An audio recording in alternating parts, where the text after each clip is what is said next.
Hi, everyone, and welcome. Today, we're going to talk about something really important: bipolar disorder. The goal here is to cut through some of the confusion. We'll explore the highs and the lows, and most importantly, the very real pathways to getting help and finding hope. So let's just dive right in. Just think about that for a second. Imagine feeling like you're literally on top of the world, and then, just a little while later, you can't even find the strength to leave your bed. This quote just hits so hard because it perfectly captures that whiplash, that emotional roller coaster that so many people experience. It's that huge swing that's at the very core of this. Okay, so keeping that feeling in mind, what does this actually mean from a clinical standpoint? Well, at its heart, bipolar disorder is all about those really intense mood swings. And we're not talking about just having a good day followed by a bad day. These are major, significant shifts in mood, energy, and activity that can totally impact every part of a person's life. But here's something that's super important to get. Bipolar disorder isn't just one single thing. It's not a one-size-fits-all diagnosis. Think of it more like a spectrum, with different but related conditions under one umbrella. So let's break down the main types you'll hear about. All right, you can see the main differences laid out right here. With bipolar 1, the big defining feature is having at least one full-blown manic episode. These can be really severe, sometimes even leading to hospitalization. Now, bipolar 2 is a bit different. You don't get those full manic episodes. Instead, it's a pattern of depressive episodes and something called hypomania, which is kind of like a less intense high. You might feel super energetic and productive, but it's not as extreme. And then there's cyclothemic disorder. Think of this one as having milder but much more persistent ups and downs that last for a long time, at least a couple of years. Okay, so we've talked about the types. Now let's really look at the two sides of this coin. What do those highs and lows actually feel like? Breaking down the symptoms is so key because it helps us recognize what's happening, whether it's in ourselves or someone we care about. And it really is a tale of two extremes. On one hand, you've got the highs, that's mania or hypomania, where everything is amplified: energy, mood, activity. And then on the complete other side, you have the lows, the depressive episodes, which are all about that persistent sadness and losing interest in pretty much everything. So when someone's in a manic or hypomanic phase, it can feel like they're buzzing with an incredible amount of energy. They might not need to sleep much at all, but still feel totally wired. Their thoughts can feel like they're racing, just one idea after another, which can sometimes lead to them doing impulsive things they wouldn't normally do. And then the flip side. A depressive episode is the total opposite. And I mean, it's so much more than just feeling sad. It's this deep, heavy feeling of hopelessness. Things you used to love, suddenly you have zero interest. You feel exhausted all the time, and trying to concentrate feels impossible. The contrast is just, wow, it can be absolutely crippling. Okay, so we've covered what it is. The natural next question is, why? Why does this happen?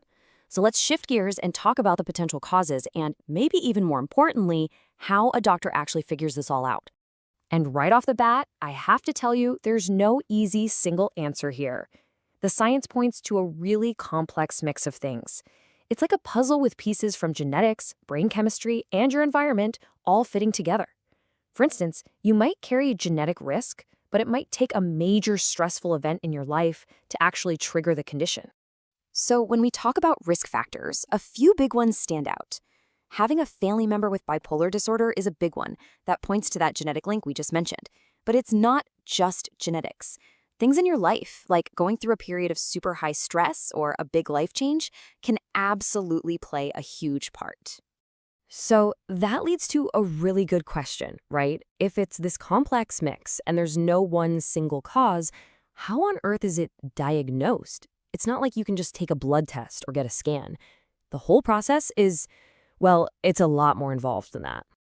Yeah, the diagnostic journey is a really careful process. It always starts with a really in-depth conversation with a mental health professional.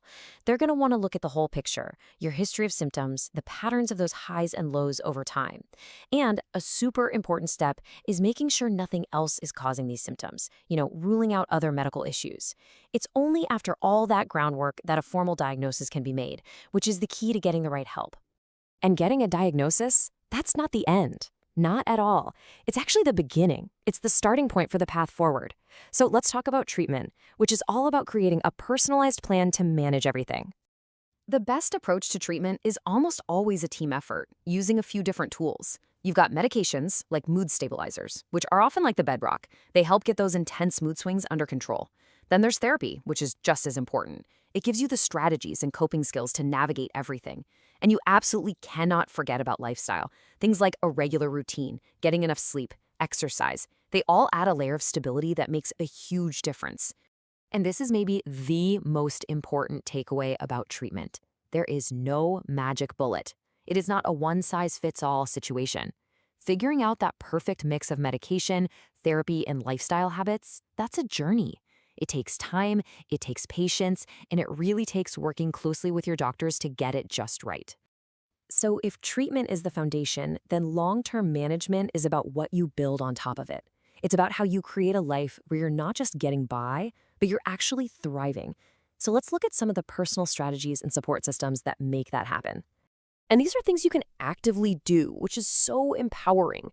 Keeping something like a mood chart can be a game changer for spotting your own patterns and triggers. Building that solid support system, your friends, your family, is huge for having people who get it. And of course, self-care. I mean, making time for mindfulness or a hobby you love or just some quiet time, that's not a luxury. It's an absolute necessity for staying balanced. Okay, so let's zoom out for a minute. We've been talking a lot about the individual experience, but the world around that person, the community, us, we play such a massive role. So this last part is all about why our understanding as a society matters so much. Because here's the hard truth. The stigma around mental health is real, and it is a huge barrier. That fear of being judged, of being misunderstood, it can literally stop people from getting the help they need. It forces people into silence, feeling ashamed when they have absolutely nothing to be ashamed of. And that brings us to this question. And this is a question for every single one of us. How do we do better? How can we create a space where it's okay to talk openly, where we can listen without jumping to conclusions? It really does start with us, with each of us making a choice to be more compassionate and to learn the facts instead of buying into fear. So I really want to leave you with this. Living with bipolar disorder is a challenge, there's no doubt about it. But it is not a sentence. It's not the end of the story. With the right support, the right treatment, and a world that's more understanding, living a full, vibrant, meaningful life is 100% possible. And that's really the final thought. What part are you going to play in making that world a reality?